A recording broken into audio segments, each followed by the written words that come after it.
At the lake, he meets Will, not handsome but with a pencil in his mouth, seeking inspiration. Bella loves Will's mechanical bird. This made Will quite happy.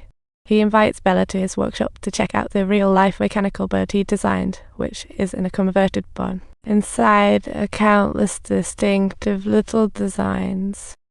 With great enthusiasm, Will demonstrates his creations to Bella, introducing her to his mechanical bird, which he has named Luna. Knowing Bella writes children's books, he hopes she'll create a story for Luna. Awkward, Bella doesn't refuse. She blends her abandonment with a fairy tale. She spins a touching tale about Luna, but only shares part of it. As for what happens next, Bella's totally clueless. Time flies as Bella and Will frequently chat happily in the library. Bella grows fascinated with the idea, but as the deadline nears, she often lies on the floor, feeling it will torture her forever. Stephen quietly squats next to Bella, pointing at a nearby wild strawberry, and remarks that whenever Bella feels discouraged, Mr. Stephen always gives her heartfelt encouragement. One day, Bella sets a new fence in the garden to build a calf for her favorite fish. She has a personal question for Stephen. The quirky old man turns her down on the spot. To celebrate Bella's fish calf lunch, Stephen invites Bella over to her home, guiding her through to her secret garden. Fantastic, indeed. When she was younger, she used to embark on numerous travels. Everywhere she went, she collected seeds from spectacular plants. They came in all colors and flavors, and each flower held its own special memory. Stephen brings these beautiful things to life. Bella finds a pot of red peonies on the table, found by Stephen on a hillside in Iran. Bella wants to know the red peonies story, but Stephen shifts the topic skillfully, gives Bella ancient paintbrushes, then sits to tell other stories. That day, Violet is kicked out for eating in the library. When closing time nears, Violet quietly sneaks back into the library because Bella promised to help her find a book about Vikings. With Violet's persuasion, the two eventually sneak into the library, using last time Stephen's story as a springboard to continue Luna's tale. Silly Violet is touched by Bella's heartfelt story and also mesmerized by her beauty. Violet invites Bella for tea after work tomorrow, and Bella happily spending time together feels like a warm cup of tea on a winter day. That night, Bella's excitement keeps her up all night, leading her to doze off at the kitchen. The next morning, Fawn arrives while she's still sleeping. Bella wakes up at 8:30, quickly tidies up her look, and rushes to the library. This time she forgot closing time. Bella rushed to the library but was 15 minutes late and got fired by the manager. She sits under a tree waiting for Violet, hand-painting a gift for her beloved but waiting a long time at the park. Violet doesn't show up.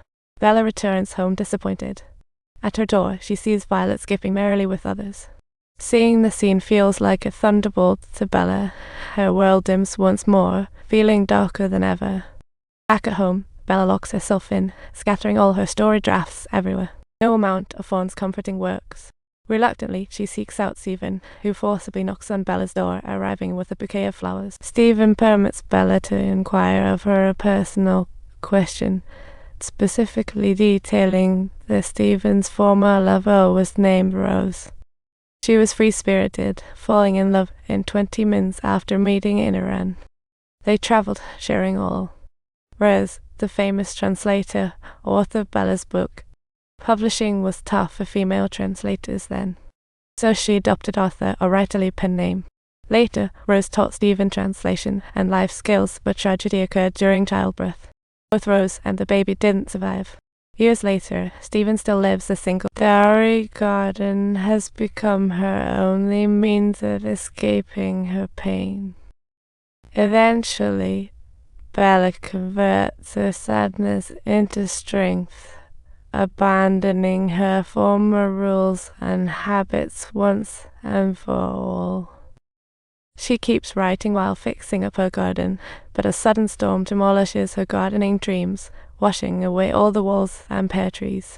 Her previously planted flowers are ravaged by rain, leaving only one resilient wild strawberry. To help Bella regain her confidence, Stephen gets Bella a day off with Dr. Millie and prepares dinner at home with Fawn, waiting for Bella and Millie to return. Stephen and Fawn have already set up a delicious dinner and made the garden look cozy and beautiful. Everyone enjoys a joyful evening, as if their family gathered around the dinner table, savouring each dish with happiness.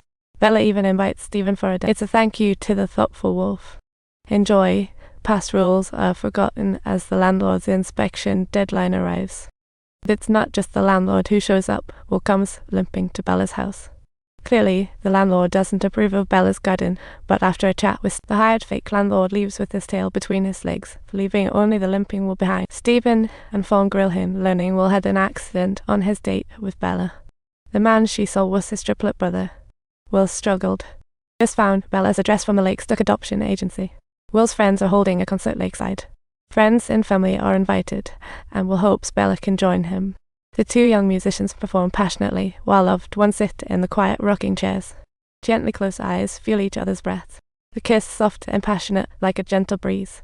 Finally, after Bella's tireless effort, the fairy tale about Luna is complete. Unfortunately, news strikes that Stephen has passed away after a long illness. Before he passed, he left Bella a letter asking Fawn to plant a Japanese maple in Bella's garden. I think planting this tree is a selfish act, and I love your take on this silly criticism of mine. So this tree is truly for you and future generations, just a silly little artist touch. An absolutely unbelievable artist, with all these ridiculous details going on. Amidst all this happening with so many people involved, my home is now a jungle of pothos. He and the girls need more space than I do. You'll thank this tree one day.